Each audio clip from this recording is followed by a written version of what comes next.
So Garrison stayed last evening until the very last person who wanted him to sign an autograph Really? or shake hands. He was terrific. I mean, even, the generosity. Really? His remarks were great. You know, he's very funny, and he had everybody singing. And but then afterwards, people were lined up, and it was very generous of him. I had a feeling for him and just watching him up there on the balcony. Okay, Yes. ready. You ready? Well, good morning, Greta, and thank you Hi, for Jean. your willingness to sit down and have a conversation with me this morning. And we'll start out by, perhaps you can talk a little bit about when did you decide to become a nurse and why?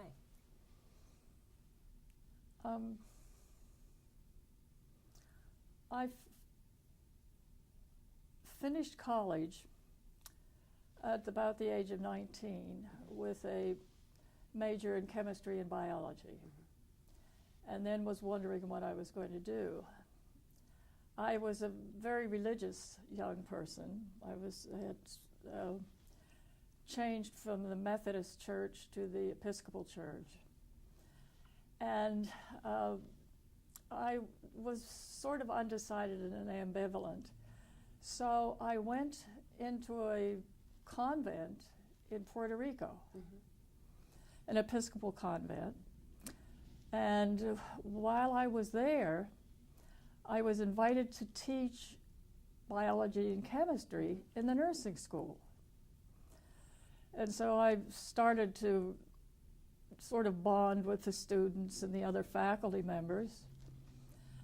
And I was still undecided about what I wanted to do with my career, and determined that I wanted to be a nun.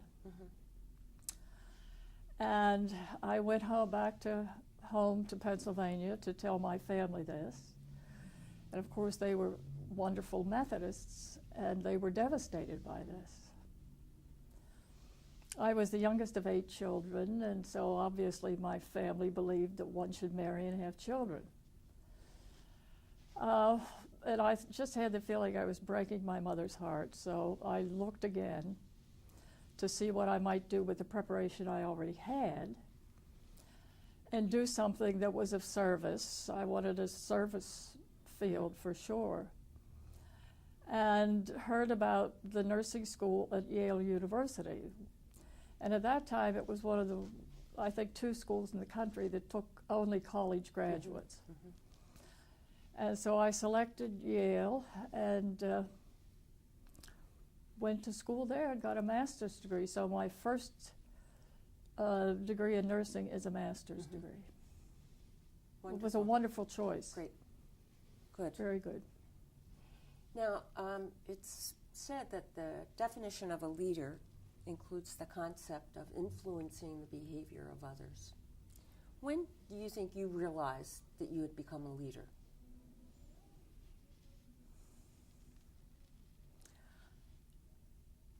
I think it was when I was appointed the first director of an associate degree program, a new associate degree program at Fort Lauderdale, Florida. At that point, I was married and had 2 children, and my husband was rector of the local Episcopal church. And again, in those days, there were very few nurses with a master's degree, and they really sought you out. Somehow, they knew you were in the community, and they would make offers to you. So when they set up this new community college and put me in the position of director, actually persuaded me to accept the position of director because I felt very unprepared for it. But the president of that community college was a very fine man named Joe B. Rushing. And for reasons to this day I don't understand, he sort of chose me to go with him when he would give speeches in the community. It was very important, of course, with the new institution to get community support. And so he was speaking with various groups. And I began to feel a little bit like a leader then. Great. Can you describe a situation where you felt that you had to take a stand that was controversial or unpopular, unsupported? And what was it about the situation that made you feel you needed to speak out or take some action?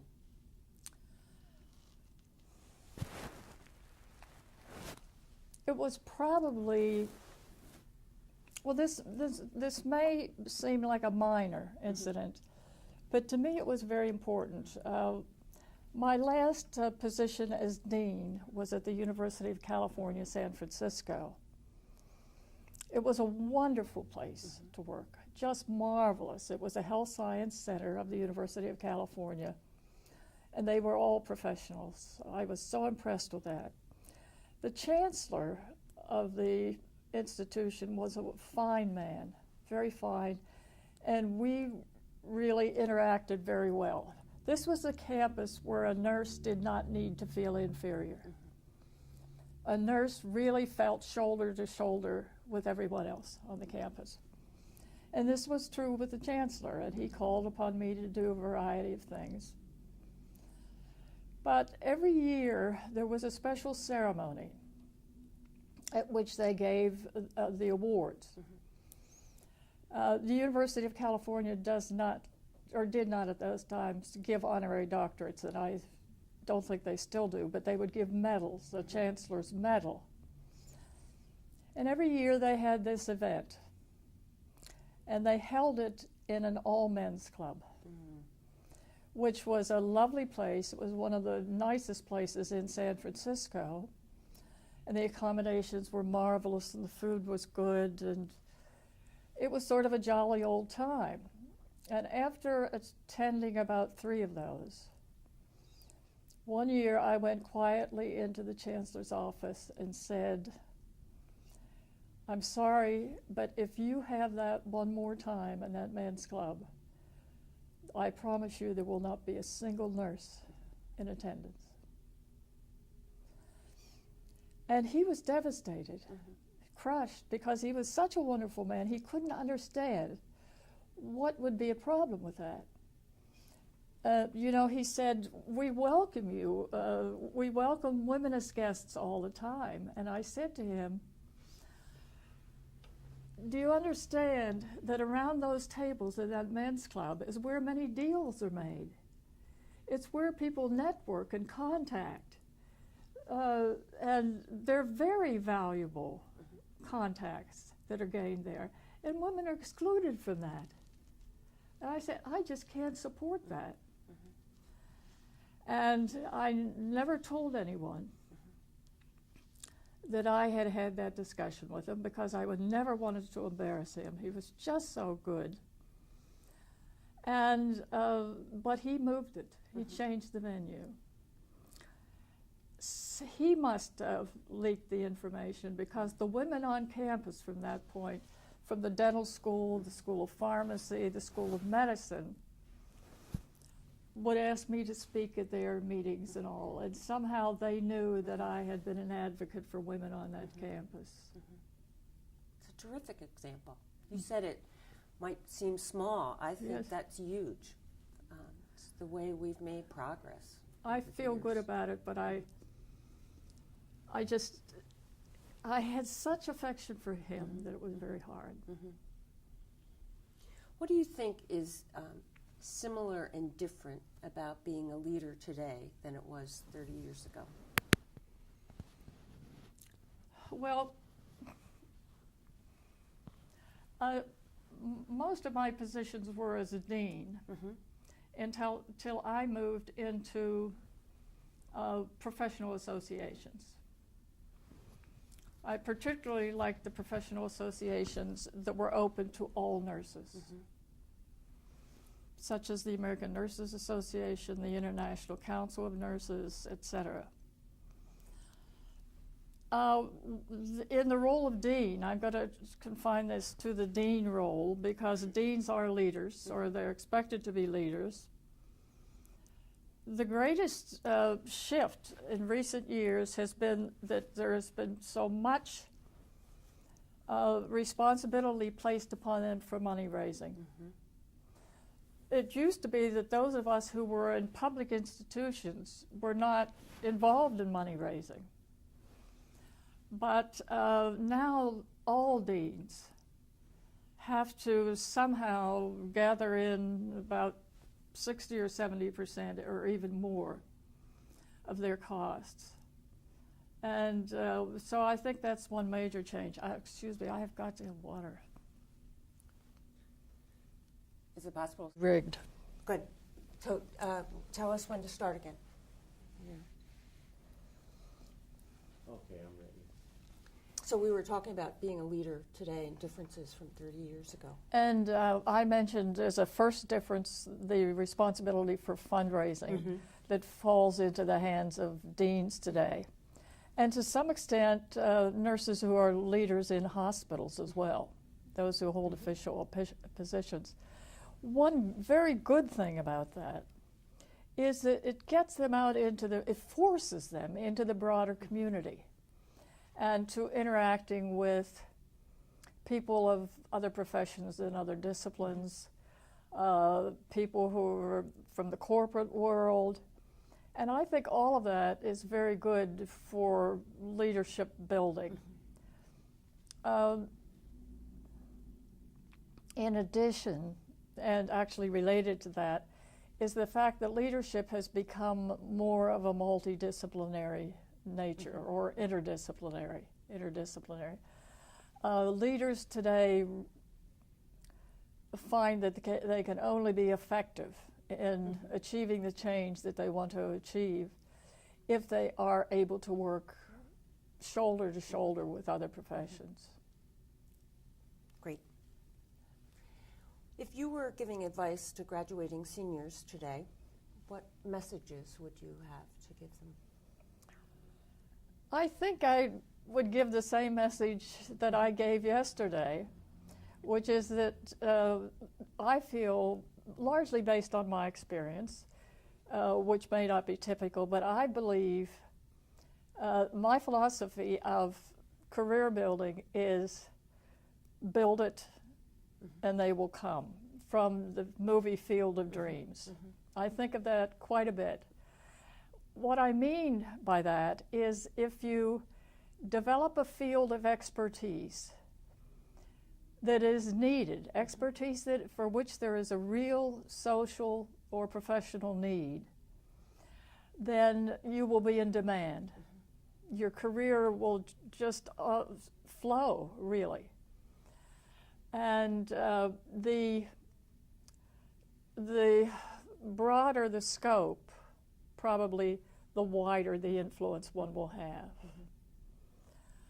And so I just believe that a new graduate needs to decide what he or she wants to do best and work on that and decide how to build that area of expertise, to make it greater. Great. I'm wondering if you would talk for a few moments on what accomplishments you had that you're the most proud of.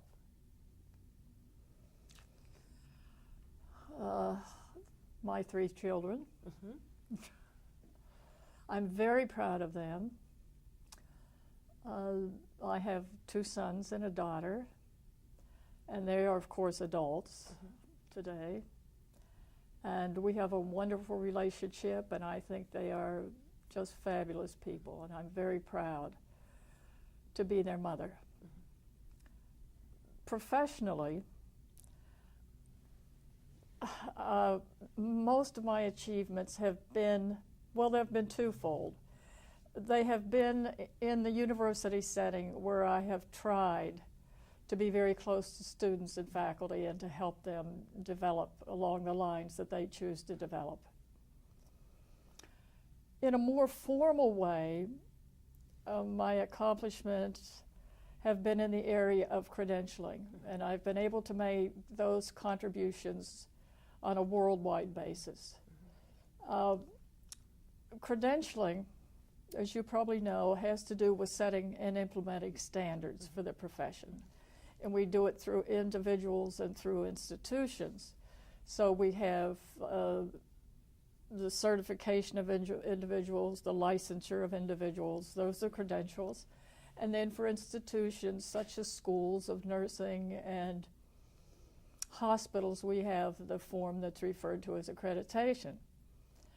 Well, and all of those are credentials, and so that field, that scope, we refer to as credentialing. I was able first to make a contribution nationally as chairperson of a committee that developed a whole framework for looking at, understanding, and developing the influence of credentialing in the United States. Credentialing, if we really get deeply involved in it, we realize that credentialing actually defines us through our licensure and requirements for licensure, for example, and requirements for certification. So it defines us and it sanctions us. When I say that credentialing sanctions us, it actually gives us the authority to practice. And it gives us sort of the knowledge that earns us that authority to practice. And so I had the opportunity to do that in the United States, and then I was called to the International Council of Nurses, which is in effect the organization that encompasses all nurses associations in the world. It's now probably 124 nurses associations are members of the International Council of Nurses, with its headquarters in Geneva, Switzerland, very close to the World Health Organization. So nursing can really be part of everything that's going on in health.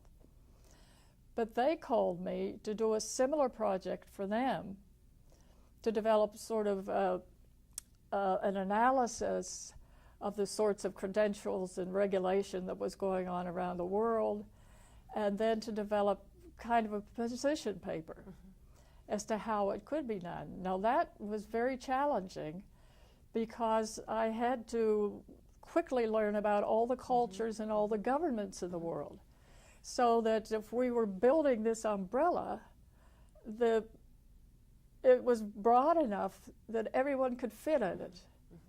And it was a wonderful challenge. I'm very proud of the fact that the paper that I eventually drafted and submitted to the Governing Council was approved unanimously and without change. And it required a very fast learning curve to be able to do that. But what's most important are the results. That framework for regulation or credentialing was taken to regional workshops. And so representatives from countries would come to their series of regional workshops. There were, I think, 3 over a period of 3 years in each region.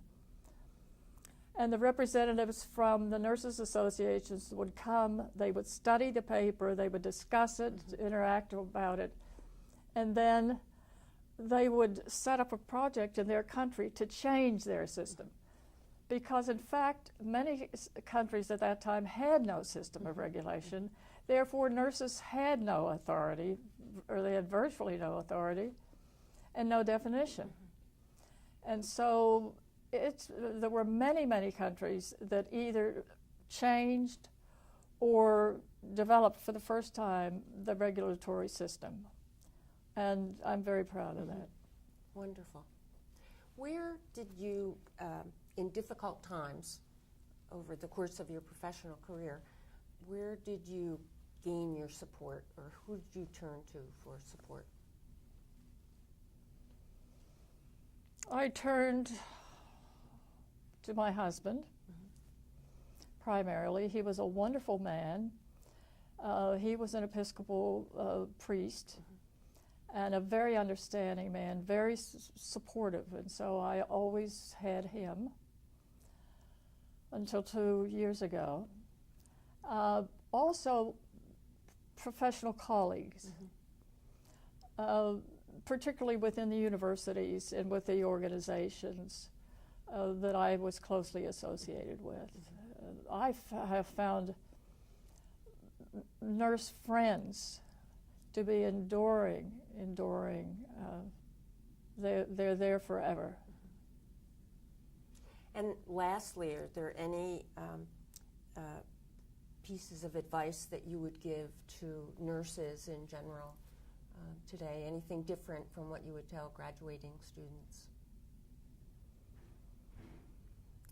in terms of having a rewarding career? Recently, I was involved in some work having to do with the nursing shortage. And as part of that project, I read the results of any number of focus groups, focus groups. And the same phrase kept cropping up over and over and over again. We feel powerless. And that was the word that was used, powerless. We feel powerless. So what I would say to nurses is, you are powerful. You have to understand the sources of your power. You have to know how to use that power. You have to learn how to speak in a powerful way. I think there's a give and take to power.